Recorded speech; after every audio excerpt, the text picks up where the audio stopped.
आज हम श्रीमद् भागवतम के चौथे स्कंद के 90 अध्याय के 64 श्लोक संख्या 64 और 65 को और उसको समझने की कोशिश करें।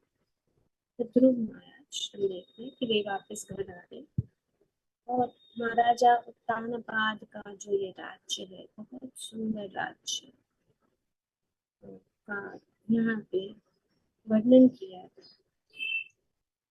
कि बहुत ही सुंदर वन और पक्षी वगैरह थे। तो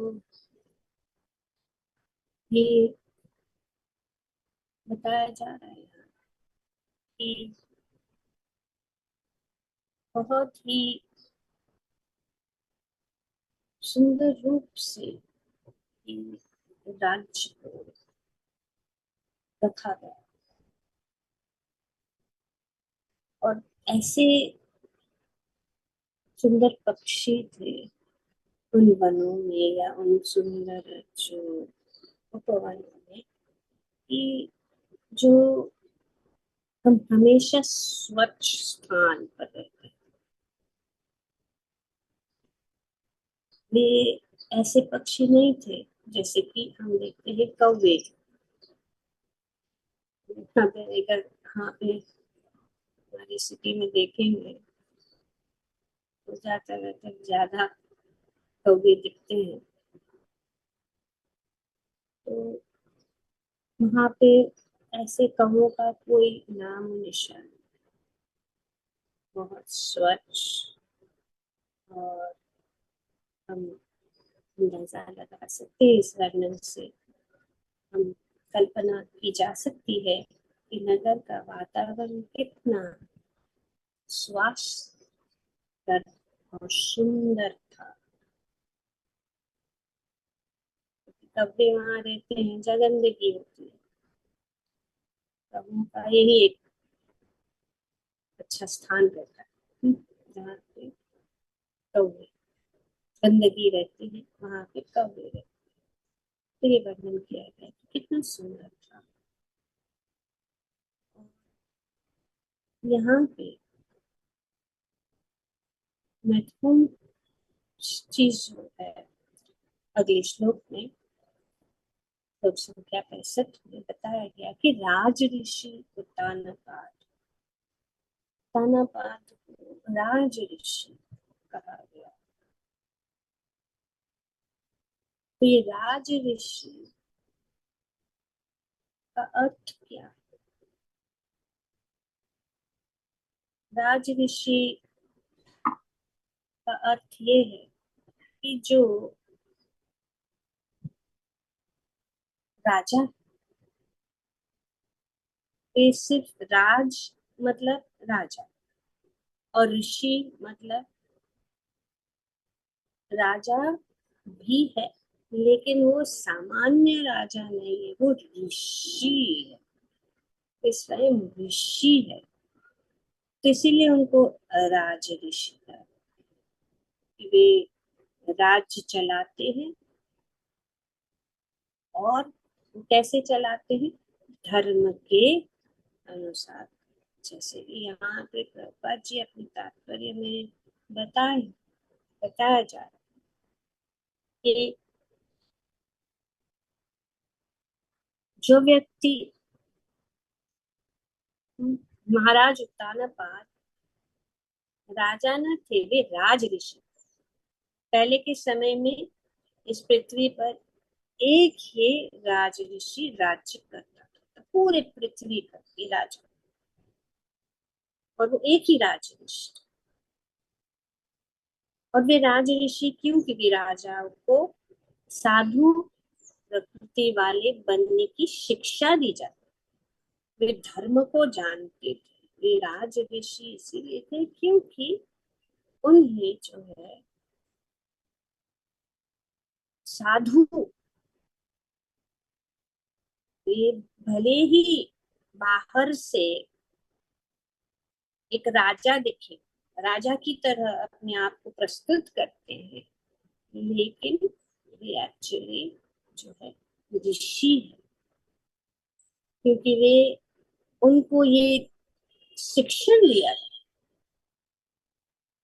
अतः उनके पास प्रजा के कल्याण के अतिरिक्त कोई काम नहीं रहता था। उनका यही एक ही मात्र इच्छा, उनका एक ही कार्य है कि प्रजा का कल्याण।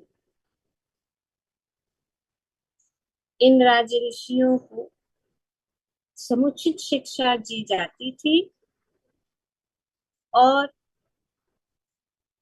जैसे कि भगवत गीता में उल्लेख किया गया है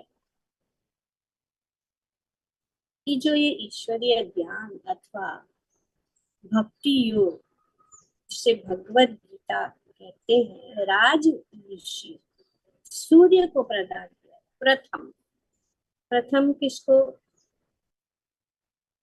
ये किया गया? ये ज्ञान जो है राज ऋषि सूर्य देव। तो हम देखते हैं भगवत गीता में भगवान बताते हैं, इमं विवस्वते योगम प्रोक्तवान अहम अव्ययम विवस्वन् मनवे प्राह मनुर ईश्वर के ब्रवीत। इस प्रकार से गुरु परंपरा जिस सब राज ऋषियों से एवं परंपरा प्राप्त, इमम राज ऋषियों विदु। तो ये सब जो है परंपरा की ओर से एक राज ऋषि दूसरे राज ऋषि, इस प्रकार सब जुटे उनका शासन।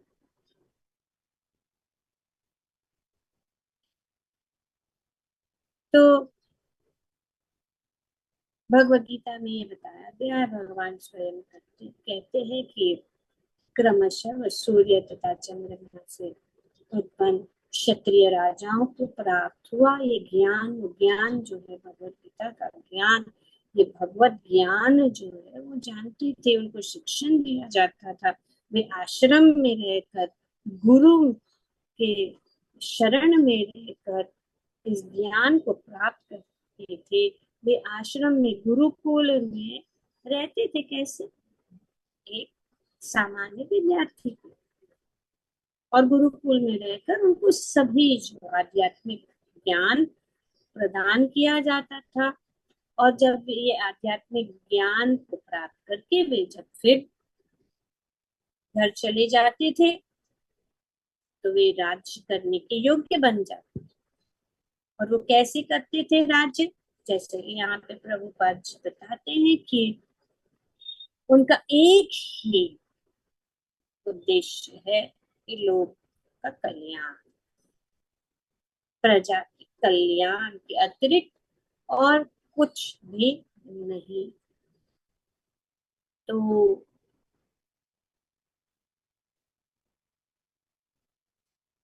तो यदि राजा का प्रधान साधु प्रकृति का होता है तो प्रजा भी वैसे ही होती है, और प्रजा परम प्रसन्न रहती है, क्योंकि उनकी भौतिक तथा आध्यात्मिक आवश्यकता तथा आकांक्षाओं की पूर्ति होती है। तो हम देखते हैं कि बहुत सारे हमारे देश में हमने देखा है कि बहुत सारे जो राज ऋषि हुए,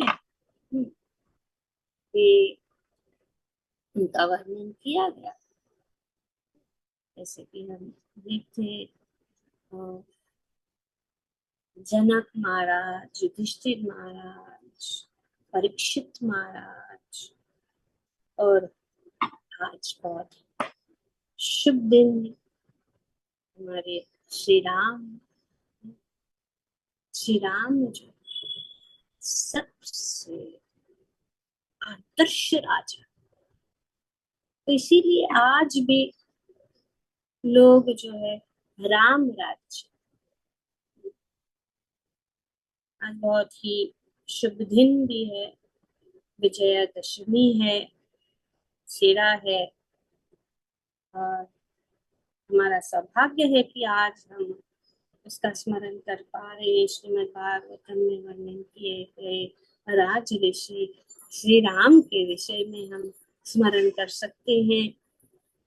और उनका राज, वे कितने महान राजा थे। आज तक सब जो जितने भी है, जितनी भी प्रजा है पूरे विश्व में, यही सोचते हैं कि राम राज्य हो जाए, राम राज्य प्राप्त हो गया, राम राज्य। तो श्री राम का हम देखते हैं किस प्रकार से वे सबसे धर्मात्मा, धर्म के अनुसार अपने राज्य, राजा के लिए वे, प्रजा ही उनका सब कुछ है। प्रजा ही उनके, जो राजा होता है, पूरी प्रजा क्या होती है, उनके पुत्र होते हैं। सब, चाहे वो पशु हो, पक्षी हो, मानव हो, या कोई भी, सब के साथ ये जो है न्याय इसी प्रकार से करते हैं कि ताकि सब को जो है सुख प्राप्त, सभी सुखी रहे। और हम देखते हैं कि श्री राम के जब राज कर रहे थे, तब कोई भी ऐसा कोई भी नहीं था जो दुखी था। आनंद ही आनंद।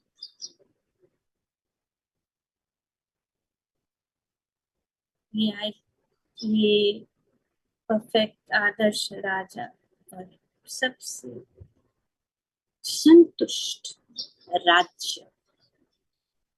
क्यों? क्योंकि वे वेदों के सिद्धांतों के ऊपर और ब्राह्मणों के आदेश के अनुसार वे अपने राज्य को चलाते।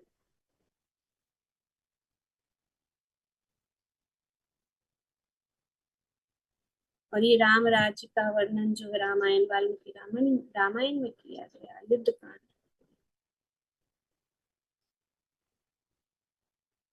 जब श्री राम का राज्य था, कोई भी विधवा नहीं,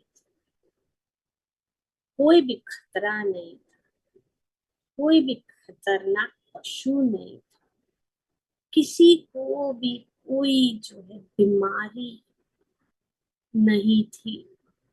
वहां पे कोई चोर नहीं था, कोई डकैत नहीं,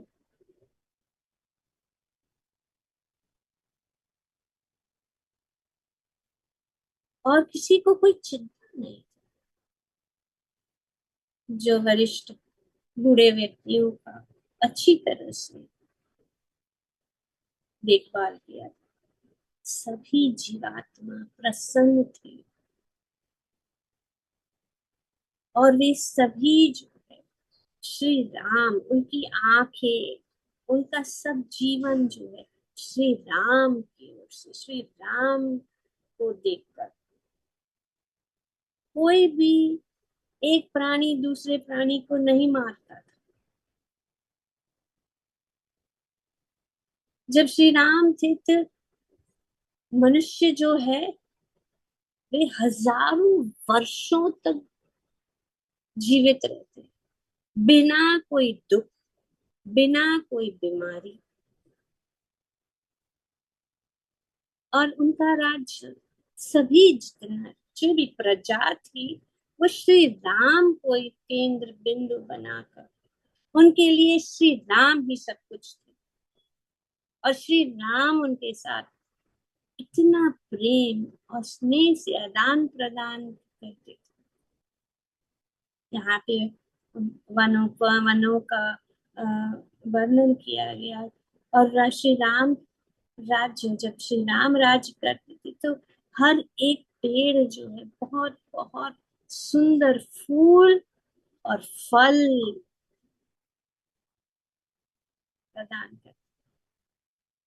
वर्षा समय पर आती थी, ना ज्यादा ताप, ना ज्यादा ठंडी, वातावरण इतना सुंदर रहता था।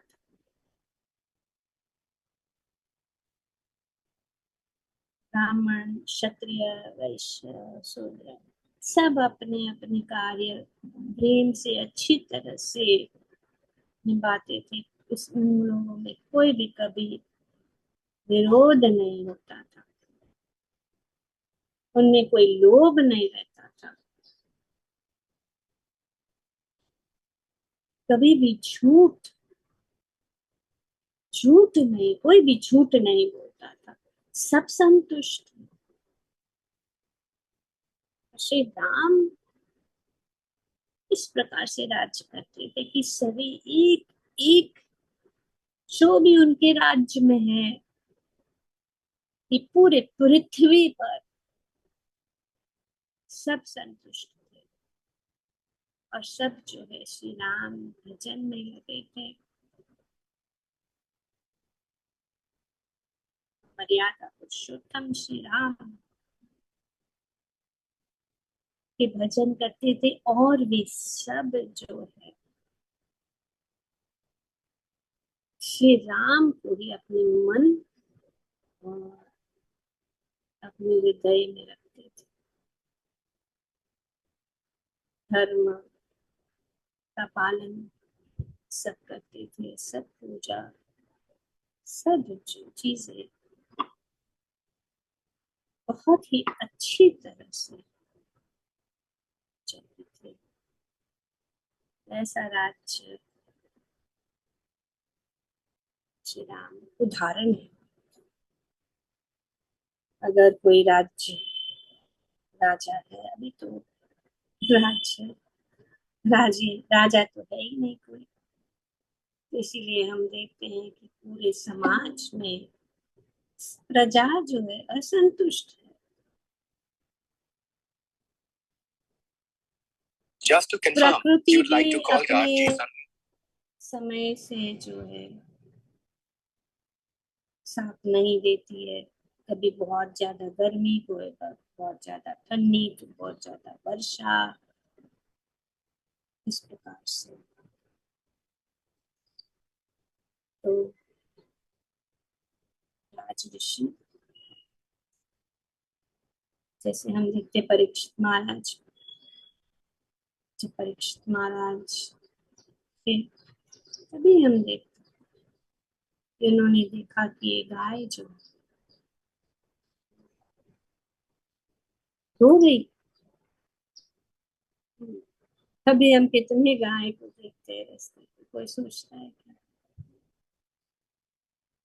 अगर कोई सोचता है तो दुर्भाग्य की बात यह है कि कोई निजी स्वार्थी है। भगराज ऋषि का जब राज्य रहता है, और यहाँ पे बताया गया है कि अगर राजा धार्मिक हो और अपना राज्य धर्म के अनुसार चलाए तो सब कुछ जो है सभी संतुष्ट हो जाते हैं, प्रजा संतुष्ट हो जाती है, देवता संतुष्ट रहते हैं, और वे प्रचुर मात्रा में जो है हमें जो हमारी जरूरतें हैं वो हमें प्रदान करती है, और सब जो है आसानी से शांति से एक दूसरों के साथ रहते हैं और धर्म के मार्ग पे चलकर भव सागर पार करने के योग्य बन जाते हैं। एक राजा का भी कर्तव्य यही है कि सब जो है उनकी प्रजा सब जो है धर्म का पालन करे। तो बहुत सारी बातें यहाँ पे बताई गई है, और आज भी बहुत शुभ दिन है, शुभ दिन है विजया विजया दशमी।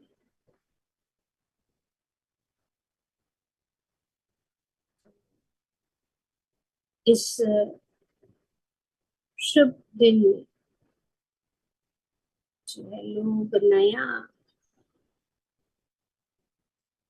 नया शुरू करते हैं, नया घर लेते हैं, नया बिजनेस शुरू करते हैं, नया नई यात्रा शुरू करते हैं, नई चीज खरीदते हैं, ये नया शुभ माना जाता है।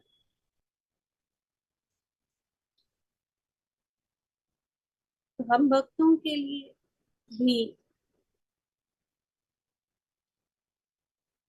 हमें एक नया जो आध्यात्मिक मार्ग या अपने आध्यात्मिक मार्ग को नया करें। जो पुराना हो गया, हम बहुत घिस पिट के वहीं पे वहीं अटके हुए हैं। हमें ऊपर उठना है, जागृत होना है कि हम भक्ति के मार्ग में हैं। हम थके टूटे हुए रह रहे हैं। इस थकान और जो टूटी चीज है, हमारी भक्ति जो है टूटी फूटी चीज चलती रह रही है, उसको हम ऊपर उठाए और भगवान को प्रार्थना करें, क्योंकि विजय उसका होता है जो भगवान की शरण में आ जाता है। भगवान भगवद गीता में यही, यहाँ पे भगवान है, जहाँ पे अर्जुन है, वहां पे विजय जरूर। तो इसीलिए भक्त और भगवान, जब हम भगवान के साथ रहेंगे, भगवान को अपने जीवन के सारथी बनाएंगे, और जब हम श्री अर्जुन के जैसे भगवान के आदेशों के अनुसार चलेंगे, तो विजय जरूर होगा। यही बड़ा, सबसे बड़ा संकेत इस विजयदशमी के दिन हमें समझना है। तो ये हमारे जो ये विजय, विजय किसके ऊपर? अच्छी चीजों की विजय और बुरी बुरी चीजों की नाश। तो आज हमें श्री कृष्ण भगवान के चरण कमलों में प्रार्थना करनी होगी कि हमारे अंदर जितने भी अभद्र है, हमारे अंदर जितने भी अनर्थ है, काम क्रोध लोभ मोह मद मत्सर्य, इन श्री राम के बाण से जो है नष्ट कर दे। भगवान को हमें प्रार्थना करना है कि भगवान हमारी जितनी भी अनर्थ है तो नष्ट करे, और भक्ति की विजय हो,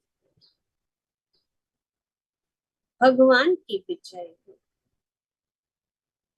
भगवान ही सब कुछ।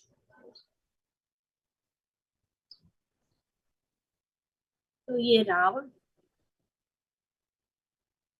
रावण ही हमारे अंदर, ये रावण जिस प्रकार से भगवान ने इस रावण, और कोई नहीं है पूरे ब्रह्मांड में, ऐसा कोई भी नहीं था जो रावण को नष्ट कर सकता था।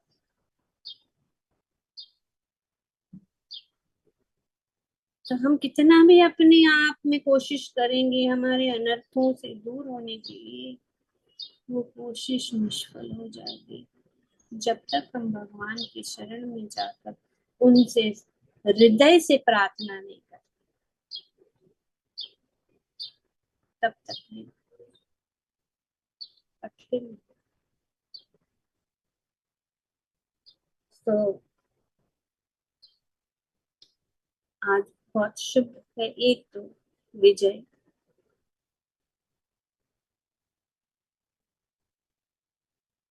evil, victory over evil and righteousness prevail. अधर्म का नष्ट, अधर्म का नाश और धर्म की विजय।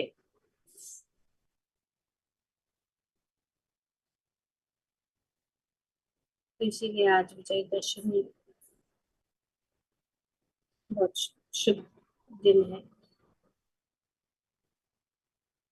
बहुत सारी शुभ चीजें भी आज, जैसे कि हम देखते हैं कि आज माता दुर्गा ने महिषासुर असुर का वध किया।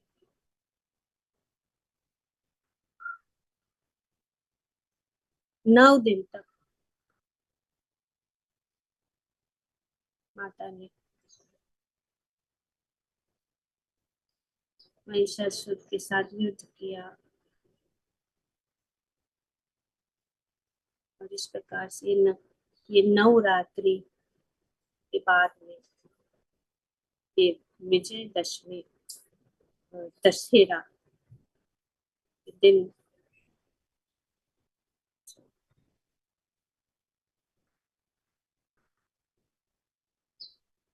जीत हुई। दश मतलब 10 और हर मतलब हार, ये हरा देना।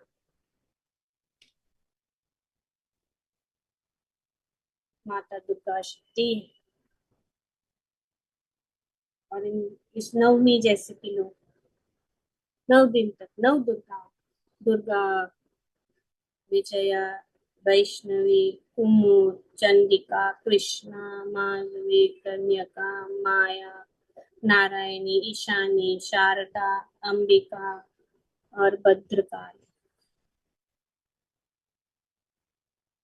ये नव दुर्गा के रूप में हर दिन माता ने इस महिषासुर, तो माता दुर्गा की आज विजयदशमी में दूसरा एक प्रतीक है इस दशहरा। यही दिन महाभारत में हम देखते हैं कि जब पांडव जो अज्ञातवास में थे, तो वे अपने आप को, ताकि कोई उनको पहचान न सके, वे विराट राज के राज्य में रह रहे थे और उनके जितने भी अस्त्र शस्त्र थे, उन्होंने एक शमी वृक्ष, इस शमी वृक्ष, इस वृक्ष के अंदर छुपा के, जो एक शमशान घाट के पास था, उन्होंने उसको रखा था। और इसी दिन उनका जो अज्ञातवास खत्म हुआ और उन्होंने वो जो है अस्त्र शस्त्र को प्राप्त करके कौरवों के साथ युद्ध करने। तो ये आज के दिन शमी, लोग ये शमी वृक्ष की पूजा करते हैं इस नवरात्र या ये दशहरा के दिन। आज का दिन हमें माता सरस्वती,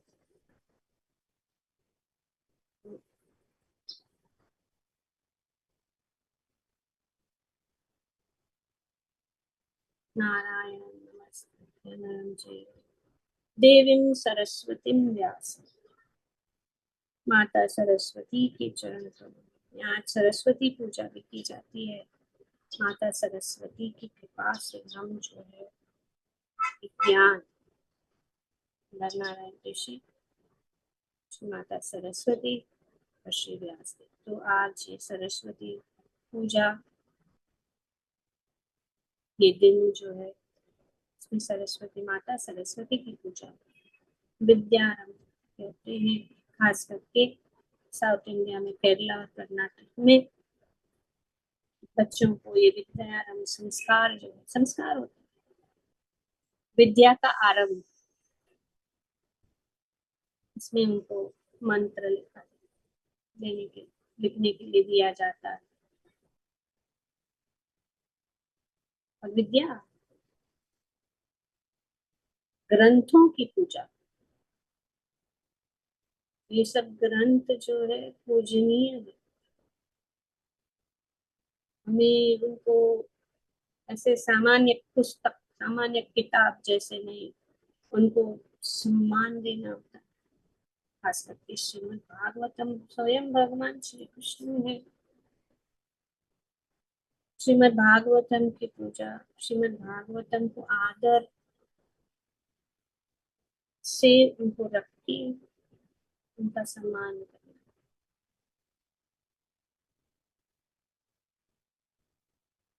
तो देवी सरस्वती विजयदशमी के दिन सरस्वती पूजा। और जैसे हम देखते हैं कि ये फसल तीज कहते हैं या विजयदशमी कहते हैं, बहुत सारा जो पृथ्वी प्रसन्न होकर बहुत सारे जो है अन्न प्रदान करती है, बारिश हो गई, सब जो है अंकुरित हो गए। तो ये शुभ दिन है। आज इन मध्वाचार्य का भी जो है आविर्भाव दिवस है, क्योंकि हम मध्व गौड़िया वैष्णव संप्रदाय में हैं। हमें श्री मध्वाचार्य का प्रणाम करते हुए हमें उनका आशीर्वाद प्राप्त करें, ताकि हम भक्ति के मार्ग पे आगे बढ़ सके। तो बहुत सारी बातें हैं, समय पास है, इसीलिए हम सबको प्रार्थना करनी होगी, क्योंकि भक्ति और भक्ति का मार्ग कृपा से चलता है। कल हम एक बात भक्त से, बहुत अच्छे भक्त है, कल हम गए थे पूजा कर रहे थे, तो उन्होंने बताया कि जो भी मैं कर रहा हूँ ये सक्सेस नहीं है, ये कृपा है, गुरु की कृपा, और गुरु की कृपा के कारण ये हो रहा है, ये मेरा सक्सेस नहीं। तो अगर हम आध्यात्मिक जीवन में प्रगति चाहते हैं या हमारी प्रगति हो रही है, वो सिर्फ गुरु की कृपा से ही हो सकती है। हमारी हमारी कोई शक्ति नहीं है। ये भाव में रखना, ये भाव सिर्फ आध्यात्मिक जीवन में ही नहीं, लेकिन भौतिक जीवन में भी। जब हम शिक्षण प्राप्त करते हैं, हम जाते हैं स्कूल में, कॉलेज में या किसी प्रोफेशनल के पास सीखने के, उनके नीचे सीख रहे हैं,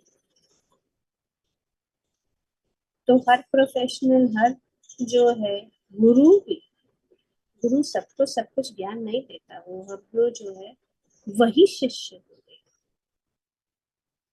जो उनकी उनके आदेश का पालन कर रहा है और प्रयास कर रहा है और प्रयास और परीक्षित कर रहा है। तो ये बहुत जरूरी है। तो जब तक ऐसा ना हो, जैसे कि हम देखते हैं अर्जुन के विषय में, ये अर्जुन को क्यों इतने महान धनुर्धारी बन गए, क्योंकि उन्होंने अपने गुरु शिक्षण को अपने जीवन में अपना कर उन्होंने उनकी उनका अभ्यास किया। अभ्यास वेरी इंपॉर्टेंट। जब शिष्य अभ्यास करता है तो गुरु प्रसन्न हो जाता है। वो अभ्यास ही कृपा बन के शिष्य को लाभ देता है। तो इसीलिए हमें गुरु की कृपा, भगवान की कृपा, वैष्णवों की कृपा हमें प्राप्त करनी। जो भी ये अ, जितने भी अ, देवता हैं ये सब वैष्णव है। ऐसा नहीं कि हम उनको उनको अलग करें, क्योंकि सब कुछ जो है भगवान के साथ जुड़ा हुआ है। कल यही बात हमने सुनी कि ये वैवस्वत मनु के समय में गणेश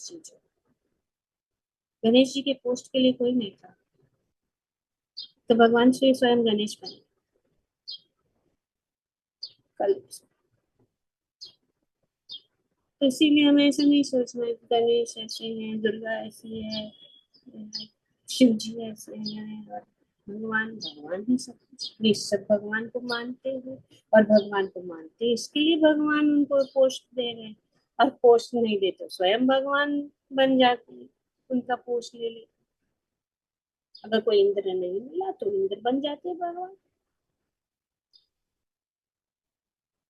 तो कहना का मतलब ये है कि हमारा जो फोकस है भगवान ही सब कुछ है, भगवान का ही हमें पूजा करना है, भगवान को ध्यान रखना है, लेकिन कृपा सबके साथ करनी है। ये हमारा भाव लेना चाहिए। ग्रंथराज श्रीमद् भागवतम की जय। ओम तत्सत। Thank you.